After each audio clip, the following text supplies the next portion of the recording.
Welcome to the State of Tech, the European edition, Wednesday, May 6th, 2026. I'm Samantha Lawrence. And I'm Bob Russell. Today, Google, Microsoft, and xAI hand the U.S. government early access to their frontier AI models. European lawmakers demand urgent action after the Mythos hacking revelations. A Singapore chip fab pivots to AI interposers. Google patents that aim to keep AI data centers from going dark. NAND flash memories surprise comeback in the AI era.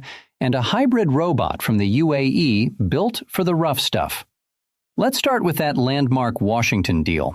This is a genuine shift in how the most powerful AI systems get vetted. Google, Microsoft, and Elon Musk's xAI have agreed to give the U.S. government pre-deployment access to their top models for safety evaluations. The deal was announced by the National Institute of Standards and Technology through its Center for AI Standards and Innovation, known as xAI. And the trigger is no secret. It's the capability that Anthropic's Mythos system showed in cybersecurity, autonomous hacking, vulnerability discovery at a scale that genuinely rattled people in Washington. xAI now wants to look under the hood before these models hit the market, not after. Notably, Anthropic isn't on this list of three. Whether that's because Mythos is already being assessed separately or because the relationship is more complicated, nobody at NIST is saying out loud. But the three names that did sign on cover an enormous slice of the frontier. The scope of testing matters too. We're talking national security risks, public safety implications, misuse in cyber operations, potentially bio risks. It's voluntary in form, but in practice, if you want to operate in the U.S. market with a frontier model, this is becoming the price of entry. And it reframes the conversation around AI governance. For 2 years, the debate has been, do we regulate before harms or after? Pre-deployment testing is a clear answer, before. That's a meaningful philosophical shift for an American administration that has generally preferred a lighter touch than Brussels. Which brings us straight to the European angle. The AI Act already foresees evaluations for general-purpose models with systemic risk, but the operational machinery isn't fully there yet. If American agencies are getting weights and red team access months before launch, European regulators won't want to be the last to see the thing. There's also a sovereignty question. European frontier developers, Mistral, Aleph Alpha, Silo, will face the question, do you submit to American testing if you want U.S. distribution? And what does that mean for the IP? Brussels will want a reciprocal arrangement, not a one-way mirror. And European critical infrastructure operators, banks, energy grids, hospitals, will want to know what the testing actually found. Right now, those reports stay inside the U.S. government. That's the next fight.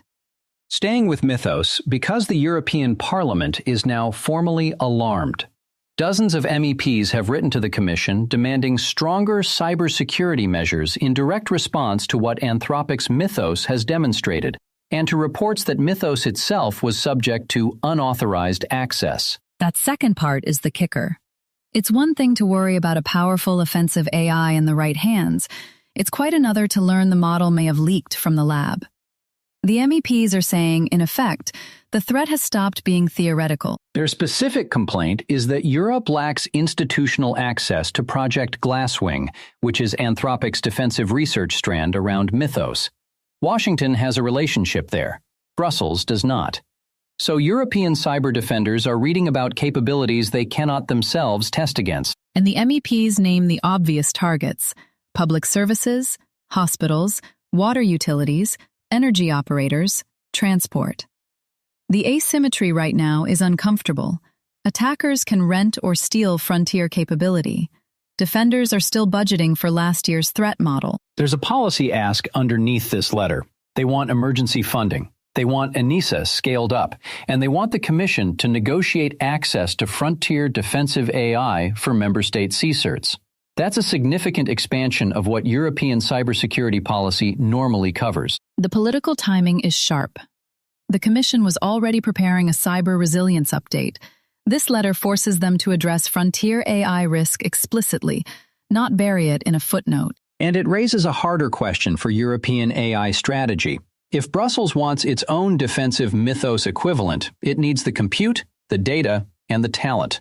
None of that is solved by a letter. Quick interruption. If you listen to The State of Tech regularly, hit that like button and subscribe. That way you'll never miss an episode.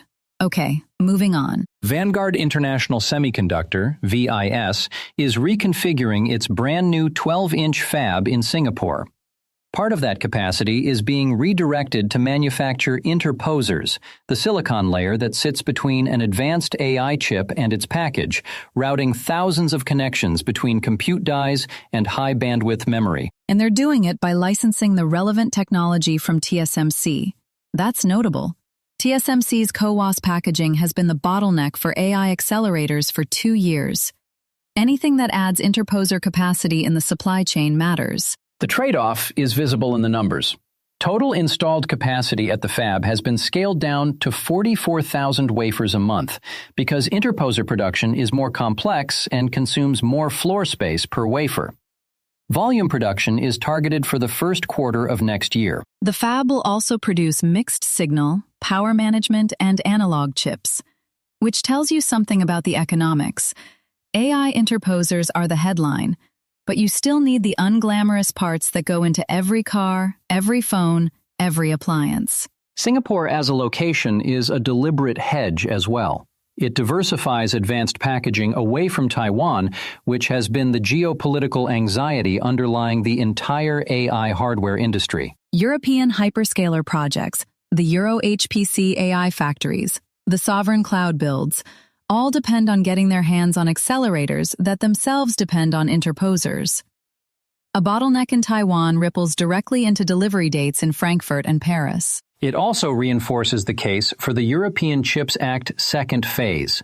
Europe has wafer fabs on the way, but advanced packaging is the gap. If Singapore can license TSMC tech, in principle, so can a European partner, but only if the funding is there. Krishnanjan Gubba Ravikumar, an engineering director at Google, has been granted 4 U.S. patents this year focused on power resilience for AI data centers. The patents cover distributed power transfer, dynamic anomaly protection, energy control systems, and uninterruptible power supply timing. This sounds dry until you remember that an AI training cluster that loses power mid-run can lose days of progress and millions of dollars. Power density in AI data centers has climbed past 100 kilowatts per rack in some deployments. The old UPS playbook doesn't really hold at that scale. The dynamic anomaly protection piece is interesting. Instead of waiting for a fault and tripping a breaker, the system tries to detect the precursor signature, voltage drift, harmonic distortion, and isolate the affected zone before the GPUs notice anything. And the distributed power transfer patent essentially treats the data center as a small grid that can route around problems internally.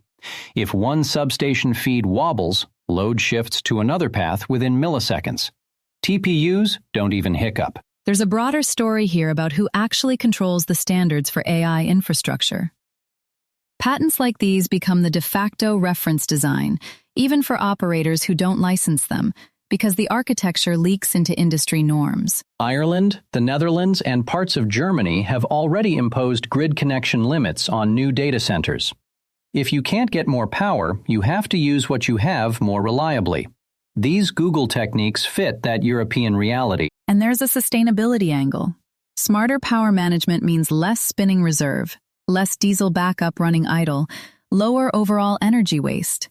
That helps with the EU Energy Efficiency Directive, which now applies directly to data centers above a certain size. NAND flash, the memory that goes into SSDs, has had a brutal couple of years. Oversupply, weak phone sales, prices through the floor. Now it's roaring back because AI training and inference need eye-watering amounts of fast storage. HBM, the high-bandwidth memory bolted to GPUs, gets all the attention. But the data those models train on has to live somewhere, and increasingly, that somewhere is enterprise NAND. Datasets in the petabyte range are now routine for frontier training runs. Samsung and SK Hynix are the obvious winners, and analysts expect a meaningful profitability swing as the industry moves to 10th generation NAND next year.